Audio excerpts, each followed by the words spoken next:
제가 하버드 대학교에 1년 반 가 있었습니다. 그곳에서 이제 이 두 권의 책을 썼습니다.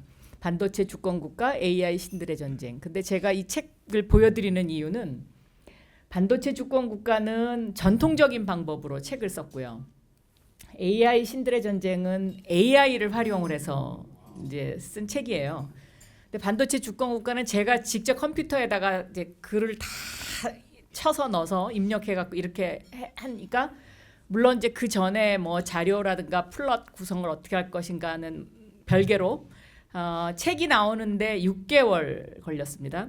그런데 이 AI 신들의 전쟁은 공동 저자 3명이 서울, 보스턴, 샌프란시스코, 실리콘밸리에 흩어져 있었는데 일주일에 한 번씩 줌으로 서로가 우리가 이제 컨텐츠를 정해놓고 거기에 관해서 하고 싶은 이야기를 쭉 한 거를 AI한테 녹음을 시키고 1시간 줌 회의가 딱 끝나고 나면 바로 AI한테 우리가 이거 책을 만들 거니까 정리해줘. 그러면 1분 만에 쫙 모든 게 뜨고 그 AI가 정리한 거를 각자 일주일 동안 고칠 거 고치고 또 바꿀 거 바꾸고 뭐 이런 식으로 해서 책을 만들었는데 3개월 걸리더라고요.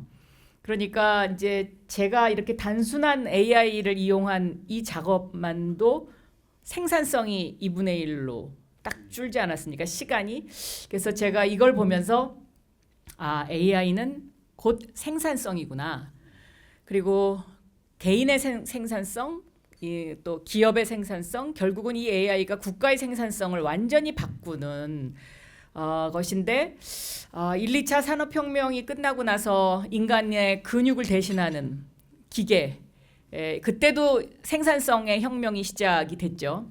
그런데 이 AI는 인간의 사고를 단축하는 시간의 질주이기 때문에 이 AI를 놓치면 이제 아무것도 할 수가 없겠구나라는 것을 깨달았습니다. 근데 그 깨닫는 그 순간에 제가 어떤 말을 접하게 됐냐면 지구 138억 년의 역사 가운데 3대 사건을 꼽으라고 한다면 첫째가 우주의 탄생, 두 번째가 생명의 탄생, 세 번째가 AI의 탄생이다. 이렇게 이야기한 사람을 제가 MIT에서 잠깐 스치듯 만났습니다. 그분이 바로 에드워드 프레드킨이라는 사람인데요. 2023년에 돌아가셨어요. 근데 이분이 50년 전에 그 138억 년의 역사 가운데 이 3대 사건 중에 하나가 AI 탄생이라는 이야기를 했더라고요. 저는 이 말을 접하는 순간 굉장히 이렇게 뭔가 찌릿하는 그런 느낌을 받았습니다. 그래서 이 AI가 결국은 1600년대부터 시작된 1, 2차 산업혁명의 그 변화로 인한 우리 인간의 삶의 변화와는 비교가 되지 않는 빛의 속도로 질주하는 그러한 우리의 삶의 변화를 가져오겠구나 하는 그런 생각을 해서 제가 오늘 그냥 제목을 이렇게 우주의 탄생, 생명의 탄생, AI의 탄생 이렇게 잡아봤습니다. 그리고 이 이야기를 서두로 꺼내는 이유는 결코 AI를 무시하거나 가까이 하지 않거나 하면 이제 우리는 앞으로 3년 안에 낙오자가 될 것이다. 이 이야기를 강조하기 위해서 이렇게 말씀을 드렸는데요. 이러한 그 AI 시대를 우리가 접하면서 최근에 이제 미국에 또 대선이 있지 않았습니까?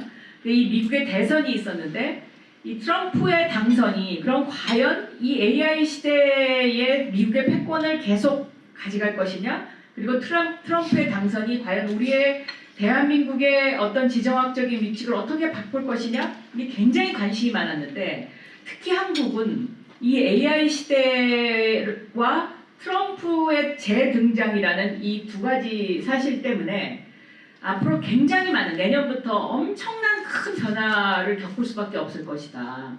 근데 특히 이제 이 트럼프와 바이든의 가장 큰 3개의 다른 정책으로 에너지, 중국 문제, 통상 문제 이렇게 크게 3가지를 들 수가 있겠는데요. 나머지 문제들은 뭐 다른 데서도 얼마든지 정보를 접할 수가 있으실 것 같고, 이 에너지 문제는 AI와 에너지 그리고 도시 설계, 이거는 사실은 뗄래야 뗄 수 없는 관계에 있기 때문에 제가 이것은 조금 설명을 하고 넘어가도록 하겠습니다. 그러면 트럼프는 지금 이 AI 시대에 화석 연료를 고집합니다. 바이든은 2차 세계대전 이후에 미국이 유지해왔던 오일 이코노미에서 그린 이코노미로의 에너지의 축의 변화를 이미 화두로 던졌었죠. 그럼 왜 트럼프는 화석 연료를 고집하고 바이든과 해리스 쪽에서는 그린 에너지를 고집했느냐, 이 설명을 좀 드리도록 하겠습니다. 결국 AI 시대라는 것은 모든 에너지가 전기로 수렴되는 시대이지 않습니까? 그러면 전기로 수렴되는 이 시대에 미국이 지금 현재 1300기가와트를 쓰고 있는데요. 1기가와트가 75만 가구가 사용하는 양입니다. 그런데 미국은 AI 시대가 오면 1300기가와트 곱하기 2가 더 필요할 것이다 라고 이미 계산을 다 해놨더라고요. 우리나라 정부는 아직 이 계산을 못하고 있습니다. 그러니까 예를 들면 윤석열 정부가 올해 초에 용인에 반도체 클러스터를 만들겠다라고 발표했잖아요. 그럼 여기에 10기가와트가 들어갈 것이다. 전문가들은 아니다. 20기가와트가 들어갈 것이다. 뭐 이렇게 주장을 해요. 그러면 이 10기가와트면 아까 1기가와트가 75만 가구가 쓰면 750만 가구가 쓰는 양이에요. 그러면 수도권이 사용하는 전체의 4분의 1을 그 용인 클러스터에 끌어모아야 되지 않습니까? 그러면 결국 AI 시대는 이 에너지, 전기로 되는 에너지를 무엇으로 할 것이냐의 문제가 대두될 수밖에 없는 것이고, 이미 그것이 이제 화두가 됐는데요. 지금 쓰고 있는 화석 연료, 오일 이코노미로 그러면 이 AI 시대의 에너지를 다 쓸 거냐? 이거는 불가능하다. 이제 이거는 우리가 상식적으로도 그렇게 판단할 수 있지 않습니까? 그러니까 당연히 그린 이코노미가 나올 수밖에 없는 거고요. 탄소 배출량을 줄여야 되는 이런 문제와 맞물려서 동시에 이 그린 이코노미가 나올 수밖에 없는데, 그럼 그린 이코노미로 가는 것이 이게 정답일 것 같은데, 그럼 왜 트럼프는 화석 연료를 고집하냐? 여기에는 크게 두 가지 이유가 있다고 봅니다. 첫째는 에너지의 축은 곧 패권의 축입니다. 그동안 미국은 오일 이코노미 시대에 중동을 주물렀다 놨다 하면서 이 에너지의 축을 계속 끌어왔는데, 이 오일 이코노미 시대가 저물게 되면 미국의 패권도 따라서 저문다라는 게 미국의 판단이고요. 그러면 이걸 어떻게 할 거냐? 그린 이코노미로 갈 수밖에 없고, 포트폴리오 구성을 그린 이코노미를 넓게 갈 수밖에 없는데, 중국이 이미 이 그린 이코노미 재생 에너지 시장은 전체를 꽉 다 잡고 있습니다. 그러니까 트럼프의 판단은 우리가 그린 이코노미를 똑같이 중국하고 경쟁해서는 지금에서는 이거를 주물렀다 놨다 할 힘이 없다라고 보는 거죠. 그러니까 태양에너지 부분만 해도 중국의 값싼 태양광 패널 당해낼 방법이 없고, 이렇기 때문에 트럼프는 그거 좀 시간을 끌어야 되겠다라는 이제 이것이 되어 있는 거고요. 두 번째는 이제 결국은 정치적 배경인데, 트럼프를 지지하는 텍사스를 중심으로 한 그 남부 지역이 전부 다 오일 이코노미를 통해서 지금까지 미국을 유지해왔던 세력이기 때문에 그것이 정치자금과 연결돼서 뗄래야 뗄 수 없는 그런 관계고, 그러면 바이든은 왜 그린 이코노미를 주장을 계속하느냐? 바이든은 태양광이라든가 재생에너지 쪽에 중국의 질주를 인정하지만 이것을 우리가 계속 방치할 수 없다. 그러니까 우리가 생각을 쉬프트해야 된다. 이제 이런 것이 배경에 깔려 있는 것이고요. 그리고 원자력을 들여올 수밖에 없는데, 이 원자력을 과거의 원자력으로 하지 않고 SMR로 하고 싶은 거죠. 이 SMR로 하고 싶은데, 이 SMR 시장은 지금 미국, 중국, 러시아 3개 나라가 각축전을 벌이고 있으니까 여기서 뭔가 승산이 있다, 이렇게 보는 것이고, 바이든 행정부 때는 그래서 SMR에 대한 한국 정부와의 어떤 연대 이런 것들을 굉장히 바이든 정부가 그동안 많이 추구를 해왔다. 그래서 이 에너지 문제가 결국은 AI 시대에 우리가 결코 떼어놓고 생각할 수 없는 연계된 정책이다. 이런 말씀을 드릴 수가 있겠고요.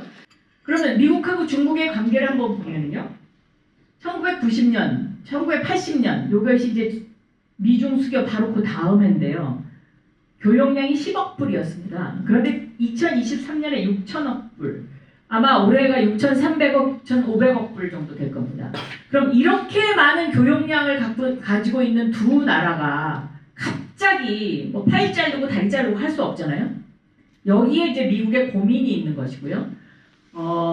또 하나는 여기서 상징하는 게 뭐냐면 그 어느 나라도 중국 시장을 포기하려 하지 않습니다. 그러니까 유럽도 마찬가지죠. 영국, 프랑스, 독일 다 미국말 듣는 척하면서 중국하고 다 교역하려고 해요. 그런데 그동안 지난 2년 동안 우리나라만 중국한테 큰소리 뻥뻥 치다가 이제 지금 조금 태도가 바뀌었어요. 정부의 태도가. 이게 지금 이제 미국의 엄청난 고민이고요.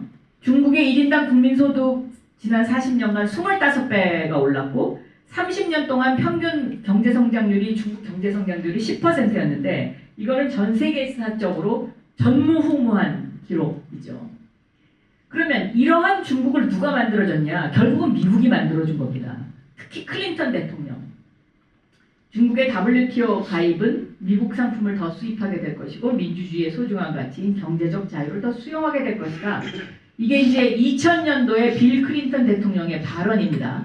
그리고 중국이 2001년도에 WTO에 가입하게 되는데 이 WTO 가입이 중국한테 어떤 선물을 준 것이냐면 이 당시에 유럽 국가는 다 반대를 했죠. 중국의 WTO 가입 아직까지 너무 이르다.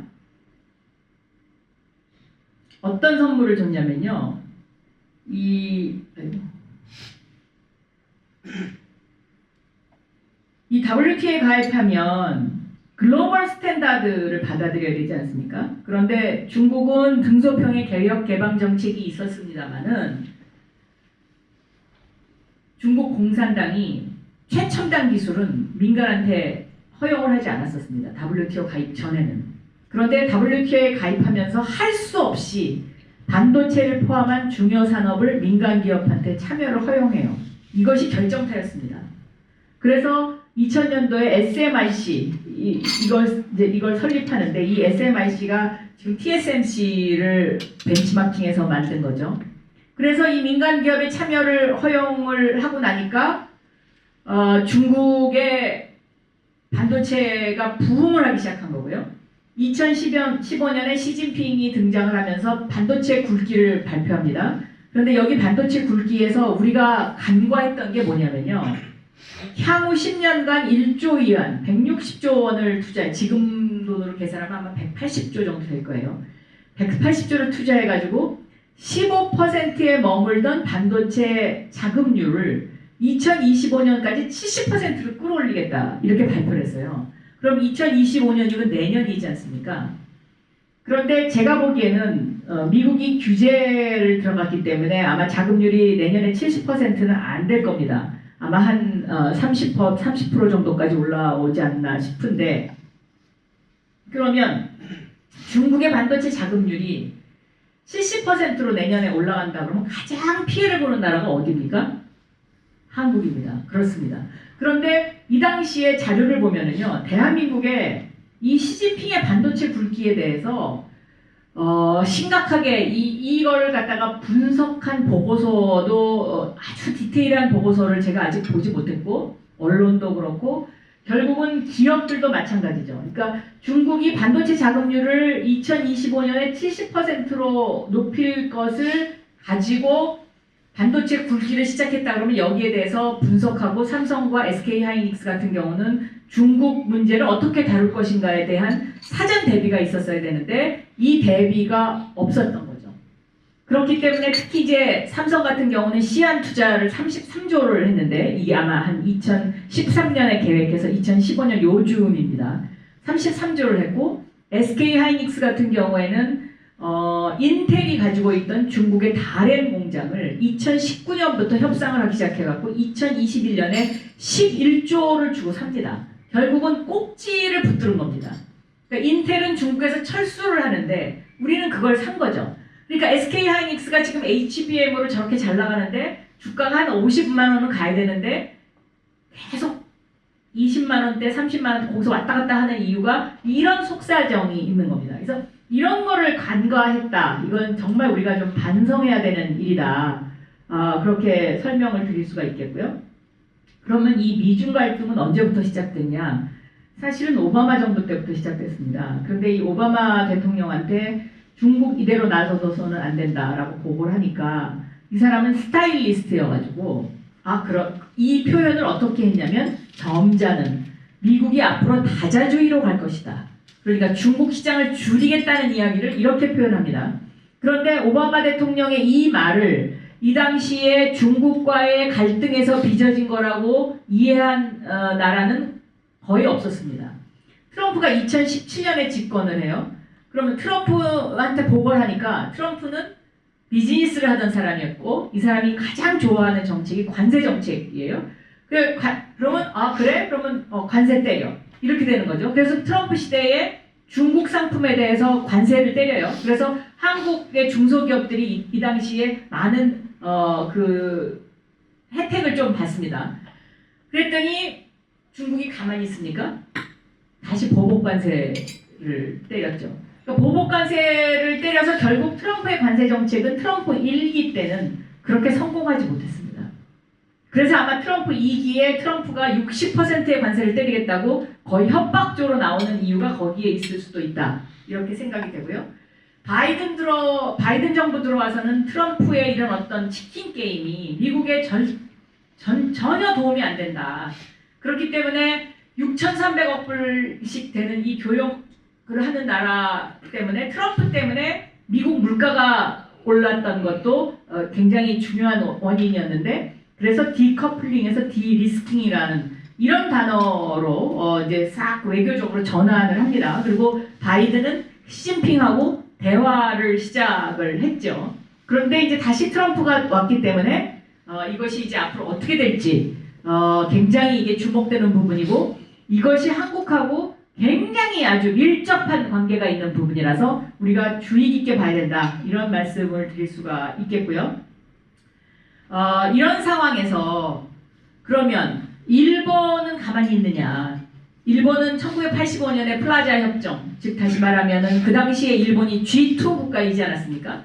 그리고 미국이 일본한테 반도체의 제조 부분을 줬다가 얘네 가만 놔두면 안 되겠네 하고 한 것이 플라자 협정이고 이 플라자 협정에서 일본의 엔화를 강제 절상시키고 그리고 일본산 반도체에 관세를 부과하기 시작하죠. 그 틈을 비집고 들어간 게 삼성전자입니다. 그래서 삼성전자가 1985년에 미일 간의 플라자 협정 이후에 지금까지 약 30년간 그 틈새를 비집고 들어가서 잘 나갔던 것이고요. 그래서 일본은 지금 우리 지난 30년 동안 너무 힘들었어. 그러니까 우리 좀 살게 해줘. 계속 읍소 전략을 했습니다. 그래갖고 지금 일본이 어떻게 하고 있냐면 홋카이도에다 반도체 단지를 만드는데 이 홋카이도에 세워지는 라피더스라는 반도체 단지는 일본의 8개 대기업과 일본 정부가 같이 투자를 하는 거예요. 그런데 이 사람들이 뭘 하냐면 2027년에 2나노를 생산하고 저전력의 AI 로직 칩을 생산하겠다고 해요. 근데 이 얘기는 뭐냐면 대한민국이 하지 않는 것을 건드리겠다는 거죠. 우리나라가 지금 이걸 못하고 있거든요.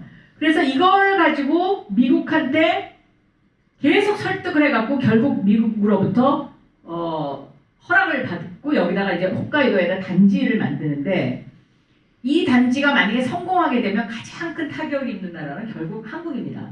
그런데 이제 그 기술 전문가들은 뭐라고 얘기하냐면 일본이 지금 28나노 만들고 있는데 어떻게 갑자기 2나노를 만드냐. 이거 못한다. 이렇게 전문가들은 이야기를 해요. 그래서 제가 이 이야기를 일본에다가 했어요. 그랬더니 일본에서 뭐라고 대답을 하냐면 우리 그 문제 알고 있지. 우리는 그런데 인도나 싱가포르로부터 사람을 수입할 거야. 이렇게 이야기를 하거든요. 그만큼 일본도 이것이 이제 21세기를 먹여 살리는 아주 핵심이기 때문에 우리가 결코 놓칠 수 없다. 이제 이런 각오로 가고 있는 거고요. 더 중요한 거는 이제 반도체도 판이 바뀌지 않습니까? 그러니까 그동안에 메모리 반도체를 우리가 이제 주로 했고 이 메모리 반도체의 기존 레거시 반도체에서 AI 반도체로 판이 바뀌는데 이 판이 바뀌는 새로운 뉴 서플라이 체인에 여기에 한국하고 대만이 빠져 있습니다. 그리고 일본과 싱가포르이 대신 들어가 있어요. 그러면 이거는 뭘 의미하냐? 대만, 중국 리스크 때문에 TSMC 너네는 이제 그냥 그 정도 선에서 더 이상 우리가 새로운 거를 너희한테 혜택 줄 수 없어. 한국 너네 북한 리스크도 있고 그냥 메모리만 잘 해. 이제 이런 의미거든요. 그렇기 때문에 저는 이거 미국이 그리고 있는 이런 어떤 이런 지도를 여기다 빨리 지금 한국 마크를 찍는 것이 반도체 외교의 핵심이다라고 보고 있습니다. 그러니까는 이런 지금 상황은 이렇게 지금 흘러가고 있는 거고요. 그럼 싱가포르는 뭘 하냐? 싱가포르는 패키징을 하겠다는 거예요. 아까 제가 처음에 설명드렸던 그 요새 새로 나오는 HBM 뭐 AI 로직 칩 이거 패키징을 하겠다는 거고, 일본은 홋카이도에다가 AI 로직 칩을 이제 앞으로 2나노를 만들겠다는 건데요. 그 동안에는 미국은 설계, 지적재산권, 그리고 제조와 패키징은 한국, 대만, 중국, 싱가포르, 소재 부품 장비는 미국, 일본, 유럽 이런 식으로 팀 스포츠를 하듯이 움직였죠. 그런데 이제 이게 AI 시대와 맞물리면서 이제 변화의 조짐이 있는 거고요. 특히 제가 홋카이도 반도체 일본의 반도체 단지가 신경이 쓰이는 이유는 반도체의 3대 조건, 사람, 물, 전기 가운데 전기, 홋카이도는 100% 재생에너지입니다. 물, 홋카이도만큼 물이 풍부한 곳이 없죠. 중동에 반도체 공장이 없는 이유가 바로 이겁니다. 소금물로 반도체를 만들 수가 없으니까. 이 부분을 만약에 도시 설계에서 중동에 해결해 주실 수 있다면 대한민국의 미래가 열릴 수도 있습니다. 그러니까 이 물 부분이 지금 중동은 이제 문제가 되는 거죠. 그런데 이런 반도체의 3대 조건을 홋카이도 단지가 다 가지고 있고, 이 사람들이 이걸 갖고 미국을 설득했거든요. 첫째, 지정학적으로 미국에서 가장 가까운 동북아 지역이다. 두 번째, 물, 전기, 사람을 다 갖추고 있다. 이제 이거예요. 그래서 한국도 지금 제가 보기에는 이 반도체와 AI와 관련된 이 전략을 더 디테일을 강화하면서 앞으로 트럼프 시대를 어떻게 해집고 갈 것이냐에 대해서 저는 굉장히 정말 이 민간 업계와 정부가 서로 머리를 맞대고 지금 지혜를 짜도 이게 부족하다, 이제 이런 상황이고요. 1960년대부터 지금까지의 어떤 IT의 발달사를 한번 짚어봤을 때 대형 컴퓨터 시대 IBM이었죠. 그런데 IBM이 컴퓨터가 이렇게 작아지리라고 예측을 못했습니다. 그래서 결국 몰락의 길을 걷게 됐고요. IBM은 지금 양자컴에 투자하고 있습니다. 데스크탑과 PC 시대. 아이고, 잘못 넘어갔네. 큰일 났네. 이거 어떻게 되지? 이게 안 넘어가는데요. 으아. 네, 다시 하겠습니다. 제가 이게 그냥 놔두세요. 제가 할 테니까. 네. 데스크탑과 PC 시대. 이때는 인텔의 시대였잖아요. 근데 인텔의 시대였는데 애플이 이 당시에 인텔한테 가서 우리 스마트폰에 넣는 칩 좀 만들어줘. 근데 인텔이 거절했어요. 결국은 그래서 인텔도 몰락의 길을 걷게 된 것이고요. 스마트폰 시대에 대한민국이 잘 나갔죠. 잘 나갔는데 삼성전자도 똑같은 일을 겪어요. 그러니까 젠슨 황, 지금 엔비디아의 젠슨 황이 2017년도에 삼성전자를 찾아와서 HBM을 만들어 달라고 그래요. 그런데 삼성이 그 당시에 시장 점유율이 1%밖에 안 됐기 때문에 거절했죠. SK 하이닉스가 그 정보를 입수하고 젠슨항한테 가서 우리가 만들게.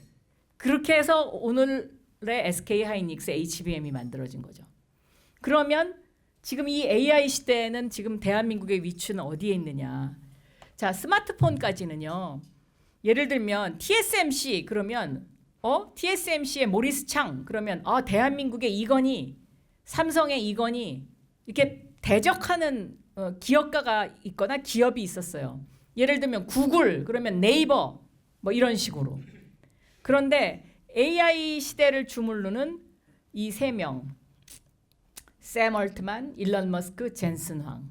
여기에 대적할 수 있는 한국의 기업가 지금 있습니까? 제가 강의하면서 이 질문을 하면 모든 분이 다 없다고 합니다. 저는 한국의 딜레마가 여기에 있다라고 봅니다. 물론 미국과 중국을 제외하고 AI 시대에 이런 어떤 칩을 만들 수 있고 이런 몇 안 되는 나라 중에 하나가 한국이에요. 그러나 우리는 지금 너무 스마트폰 시대에 취해가지고요.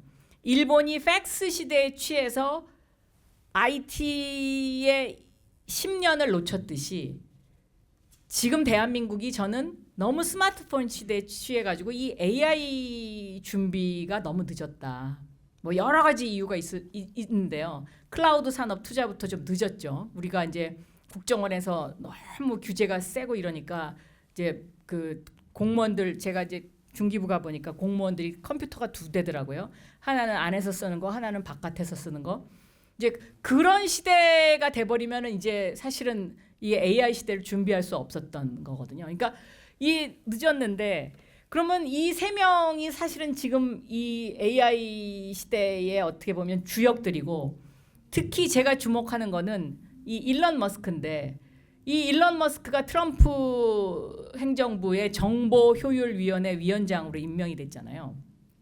저는 이 사람이 일을 낼 거라고 봐요. 근데 이 사람이 일을 내는 그것이 성공하면 미국이 최첨단을 달리는 패권 국가가 될 것이고 이게 실패하면 미국도 상당 기간 또 힘들어지지 않을까 이제 이런 생각을 합니다. 이런 생각을 하는데 그럼 이 AI 시대를 어떻게 우리가 대비를 해야 되느냐? 결국은 우리는 파운데이션 모델, 챗GPT와 같은 파운데이션 모델이 없기 때문에 그것 때문에 모든 거를 다 포기하냐? 저는 그건 아니라고 봐요. 우리한테도 얼마든지 할 일이 있습니다. 예를 들면 올해 초에 삼성전자가 최초로 AI를 스마트폰에다 탑재해서 통역하는 그 상품을 내놔서 히트를 쳤어요. 그런데 그게 뒷심을 발휘하지 못하고 있는 거죠. 뒷심을 발휘하지 못하고 있고 즉 온디바이스 시대를 열었는데 그걸 못하고 있는 건데요.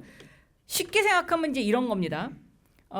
스티브 잡스가 컴퓨터를 인간의 손에 쥐어줬잖아요. 작게 만들어서. 이거 컴퓨터지 않습니까?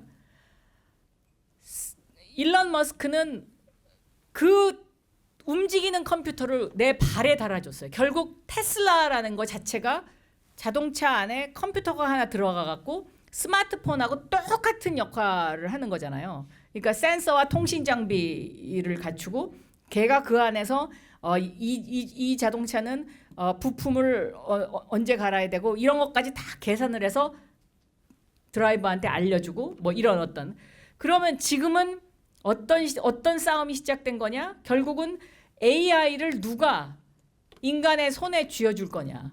가장 간편하게 쓸 수 있도록 이 싸움이 시작된 거죠. 그러니까 2023년이 챗 GPT로 인한 기술혁명의 시대였다면 기술혁명을 예고한 시대였다면 2024년 올해는 누가 AI를 가장 인간의 손에 쉽게 전달해 줄 수 있느냐 하는 산업 전쟁이 시작된 해죠.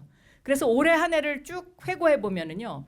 삼성의 이 스마트폰을 시작으로 해서 애플, 엔비디아, 구글 뭐 이 개발자 대회에서 나온 것들이 다 뭡니까? 우리가 AI를 이렇게 탑재할 거야. 이거를 이렇게 쓸 수 있을 거야. 앞으로 이렇게 할 거야. 이거 발표하느라고 지금 정신이 없잖아요.